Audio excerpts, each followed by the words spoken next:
because we're finishing right now on this page. We are finishing the hardest part of the book. It's going to take us all the way through chapter 31. And I thought the next part was hard too, but I've been doing some extra studying on it, and I'm excited to move into our next section. Believe it or not, I was just waiting for the section where God talks, because that's really good. And the rest is kind of disappointing at times. So your handout says Job lesson 2. I just split the book of Job into 4 groups, 4 or 5. I'm not sure which way I'm going to do it. One was setting the scene with Job's situation. 2 has been his quote comforters. We're going to hopefully, well, the next one will be 3, and that'll be what Elihu said, because he is very different than the others, as it turns out. And then we see what God says, and I'll either have God in the finish because it happens real quick, or we'll have a separate section. But we're just doing that many. So that's why, even though it says Job lesson 2, it's page 8 of the same lesson 2, so to speak. Now we've just been looking at, we're in the middle of, on this page, we are in the middle of Job resting his case.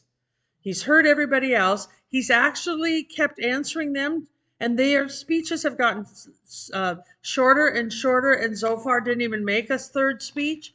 And I think we would have to say that he's won the argument. He just hasn't explained anything. And what he said in this first section, the section of him resting his case, first he looked back. Remember, he looked back on how joyous life was before all this attack of the enemy came on him, and the whatever God's doing through this suffering. And we looked at that. And then he looked around at God's judgment, and we looked how different his life was between the two. It wasn't just about things. Excuse me. It isn't just that he lost all his stuff. Remember, he had talked about the joy of walking in God's presence, and he feels God's far away right now.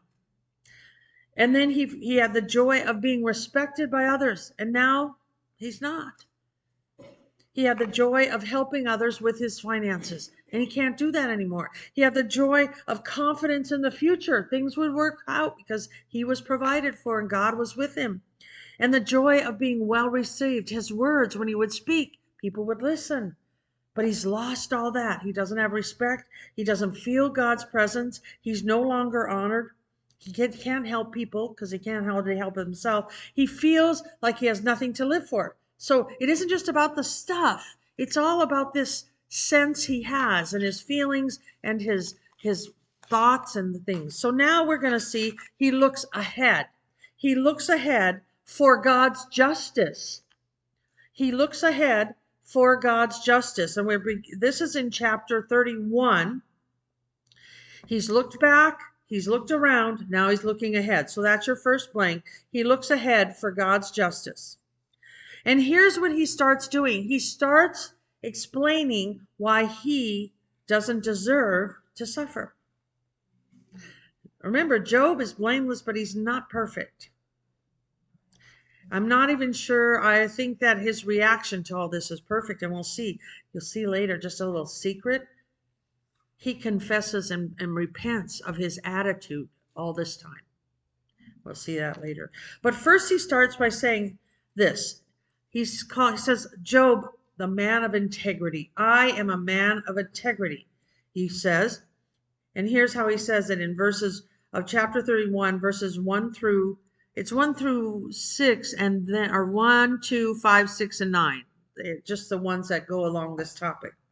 I have made a covenant with my eyes. How then could I gaze at a virgin? What would be my portion from God above, and my heritage from the Almighty on high? So there he is saying, I have not done this. I'm a man of God. Well, how could I lust after someone? So I have been a man of integrity. I have not lusted. Then he says, if I have walked with falsehood and my foot has hastened to deceit, he has not deceived. He has been truthful. Here's this if is because he's saying, look at my life and see if this, if this, if this. And then if my heart has been enticed toward a woman, and I have lain in wait at my neighbor's door. And again, he adds unfaithful. I have not been unfaithful. His integrity against these. Now, why does he name these 3? I don't know if they're because they're the most tempting for him, but they are certainly three of the most common among men, aren't they? Lust of the eyes, lust of the flesh, the pride of life. These are named in the scripture in other places. This lust, deceitfulness, and unfaithfulness. Then he's pointed out to God, I'm a man of integrity. Then he says, now I want you to see what kind of employer I am. Employer. Job, the employer. We know he had servants. In fact, I believe he has 4 servants left, unless they couldn't get paid, so they left. We think he lost everything, but remember, 4 servants came back and said, I alone survived. I alone survived. So there you go. How many of you have 4 servants? Anyway, no, this is where he was. Okay. But he's going to point out that he treats his servants fairly and humanely. If I have rejected the cause of my manservant or my maidservant when they brought a complaint against me, what then shall I do when God rises up? When he makes inquiry, what shall I answer him? Did he not make me in the womb did not he who made me in the womb make him? And did not one fashion us in the womb? That last statement, he's talking about the fact that God made my servants, and I recognize that. Same God who made me made them. They are God's creation too, and so I have treated them as that, as God's creation. We can really be judged on how we are a boss. I know in our culture, a lot of us have servants. I did in Indonesia. I had a house helper the word is pembantu, and you're expected to have one because for one thing, they want us to provide a job, and I provided a job, and it meant I provided her salary, which was $60 a month, but that's what it was. It was good pay, believe it or not, and then it was. If she got sick, I bought her medicine, paid for the doctor, those types. They don't have insurance, but you did take care of that family or that worker. And you're expected to do it. And you see some of how you are when you have someone that you're giving instruction to. And you have to learn how to do it well without complaining or grumbling, but without getting hard on them. It is hard sometimes, especially with a language difference and a culture difference, I'll tell you. Because I made a list for her when I first was giving her instruction, and I said, wash the dishes. And I said the word for membasa, okay? And then I looked at the dishes, and they were not clean, but they were wet. And so when you tell them to wash something, that doesn't mean to clean it. It just means to get it wet. So I changed my whole, it's a different culture. It's a different word. And so I had to say, wash the dishes until clean. Mencuci sampai bersih. Wash until they're clean. And then there's nothing in there about drying them. They don't dry their dishes. They put them on a rack, and that's where they store them. They don't even have cupboards for them. They store them on these 3-tier racks. That's all their dishes. But I had storage places for them. So I asked her, I had to say, then take the dishes off the rack when they're dry, put them in the cup. And you have to be different, but you want to keep a good attitude. And that's what Job is saying. I treated them humanely because just like me, they were created by God. Then he talks about himself, Job, the neighbor. What kind of neighbor was he? And he says he helps widows, orphans, and the poor. He says this, if I have withheld anything that the poor desired, or have caused the eyes of the widow to fail, or have eaten my morsel alone, and the fatherless has not eaten of it? For from my youth the fatherless grew up with me as with a father, and from my mother's womb I guided the widow. I have seen anyone perish for lack of clothing, or the needy without covering. He says, you can judge me if I have done any of these, but I haven't. He's told us in here he's looked out for the poor. He has not, he's helped looked out for widows so that they have not been afraid or they've been helped. He also said, I don't eat all my food and some orphan doesn't get any. I make sure they get some too. Fatherless, that would be orphans. And he said, and actually I took them in, I cared for them as their own father when they were without one. And then he says he's always helped the widows, guided the widows. I live with a widow. Did you know that? Yeah. I know it's hard for mom to think of herself that way, but she's a widow. And there are times they need guidance. They don't know. They haven't been used to making some decisions. I, having never married, have been more used to making some decisions. And so I can help guide, and I can see how widows who are alone, there's often look for somebody's advice, somebody's guidance, because of the things they have to deal with that they haven't had to before. Mom has never yet pumped gas. Neither did her sister. My dad, as soon as Uncle Wally passed away, he went and made sure Auntie Esther's car was always full, and she never did that. But of course, maybe he never, loaded a dishwasher. It goes both ways. So Job has been a good neighbor. Then he talks about his worship, Job the worshiper. He says here what some of his friends accused him of. They said he worshiped his wealth, but he's going to say here, no, I haven't worshiped my wealth. I haven't worshiped anyone but God.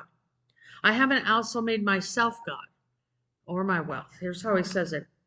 If I have made gold my trust, or called fine gold my confidence, if I have rejoiced because my wealth was abundant, or because my hand had found much, if I have looked at the sun when it shone, or the moon moving in splendor, and my heart has been secretly enticed, and my mouth has kissed my hand, this also would be an iniquity to be punished by the judges, for I would have been false to God above.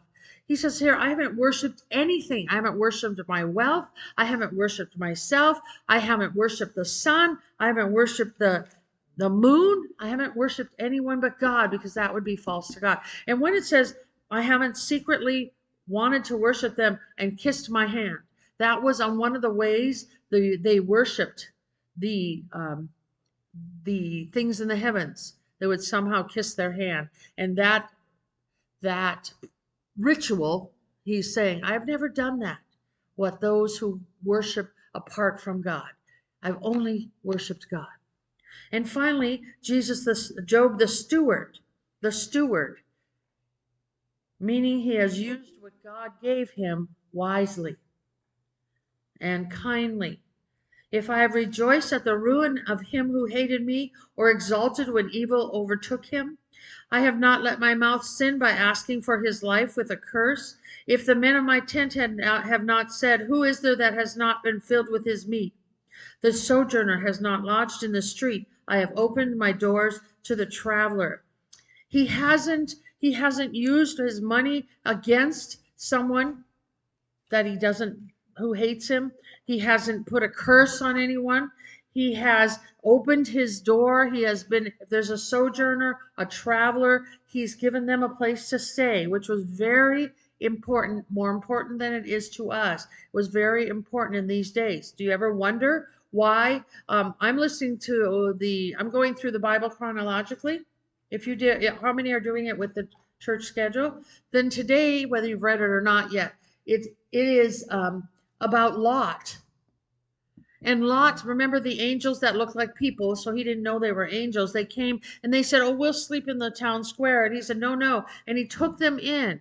And this was very important to their culture. So much so that when the men of the town, the evil men, came to demand those visitors so they could know them. And this we don't quite understand for our culture, but in his culture, he offered his virgin daughters instead. But it might have been an easier offer because he knew the men only wanted men.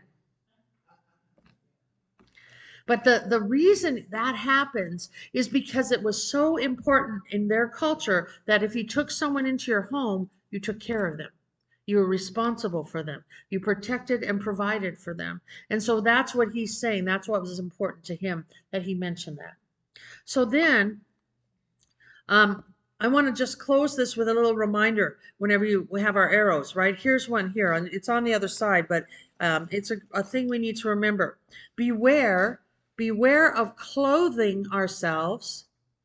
Please do get dressed. Let me finish the sentence, okay? Please don't be afraid to wear clothes. Sherry said to beware of clothing ourselves. Beware of clothing ourselves in our own righteous deeds. God sees them as filthy garments. I put filthy in quotes, and I'll explain that.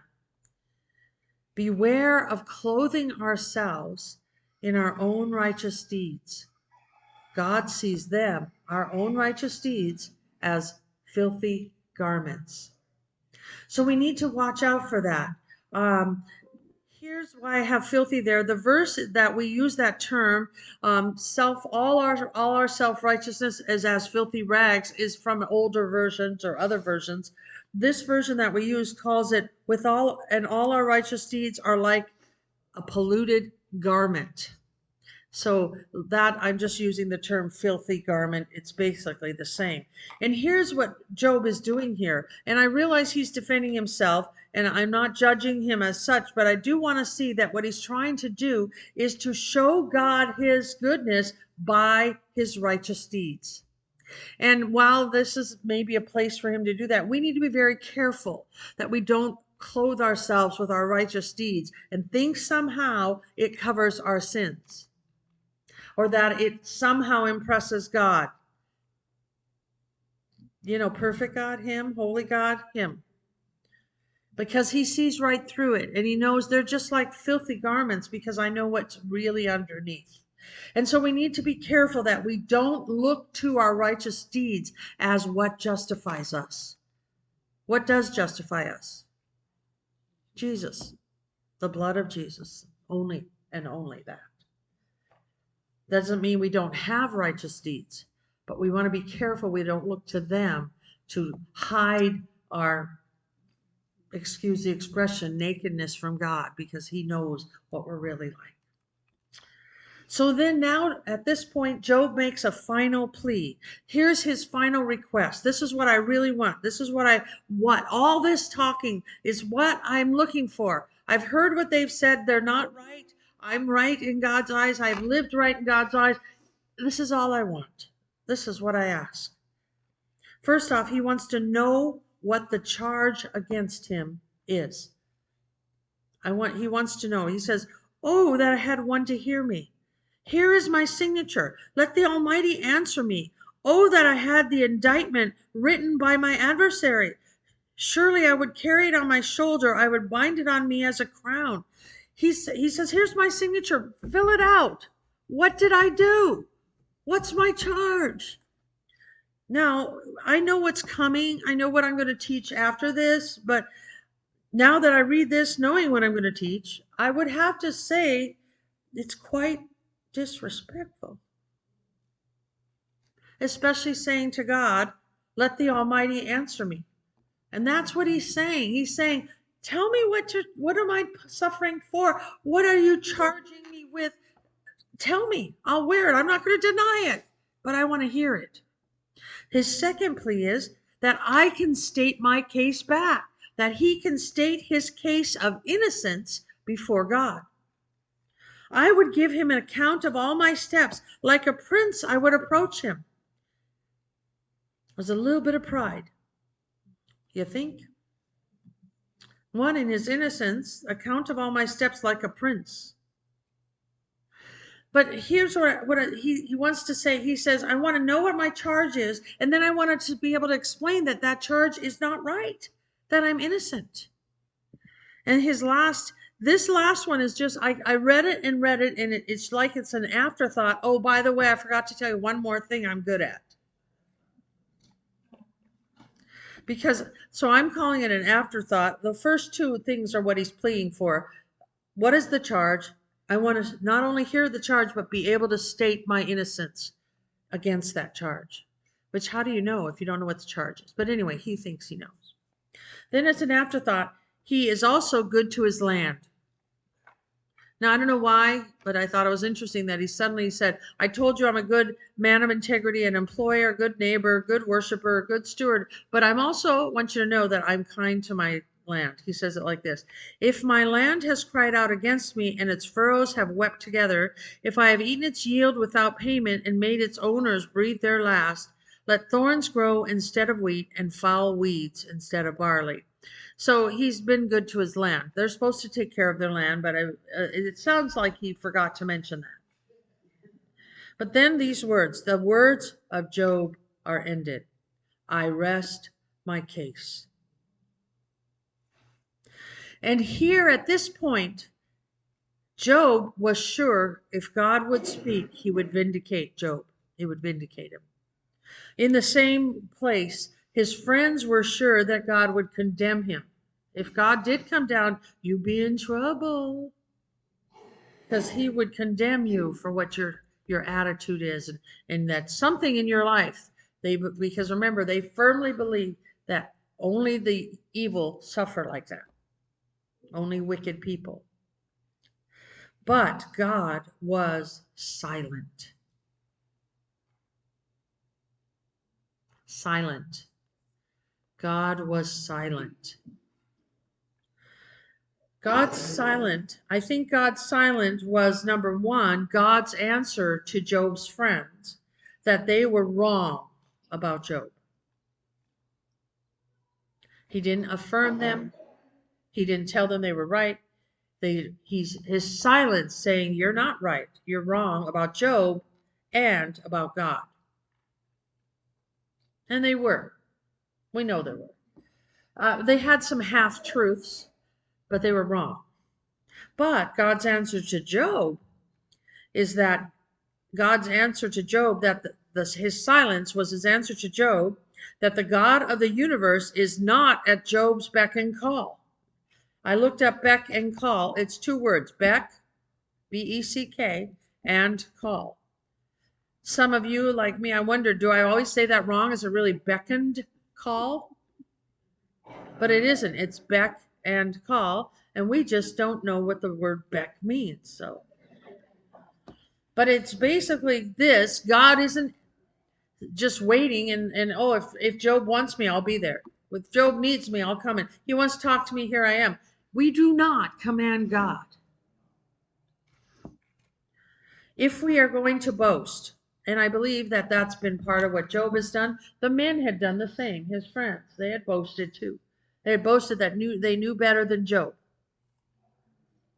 If we are going to boast, we should boast only in the Lord. Only in the Lord. Not ourselves. Even if what we say about ourselves is true. I'll give you those again and then I'll explain. If we are going to boast, we should boast only in the Lord, not ourselves, even if what we say about ourselves is true. What Job said about himself was true. They were good things. But that doesn't mean we can boast in ourselves, because every good thing we've done, every good thing we have, every good quality we have is by the grace of God. And it's said like this in 2 Corinthians, by the way. Next Wednesday, Pastor Gabe is starting a verse-by-verse study on the book of, was it 1 Corinthians? 1 Corinthians. So that will be really interesting. 2 Corinthians 10:17-18. Let the one who boasts boast in the Lord. For it is not the one who commends himself who is approved, but the one whom the Lord commends. We don't have self-approved righteousness. What we need is God-approved righteousness. I do have another handout. I think we can start on it because it's got a little section at the beginning that makes a stopping point.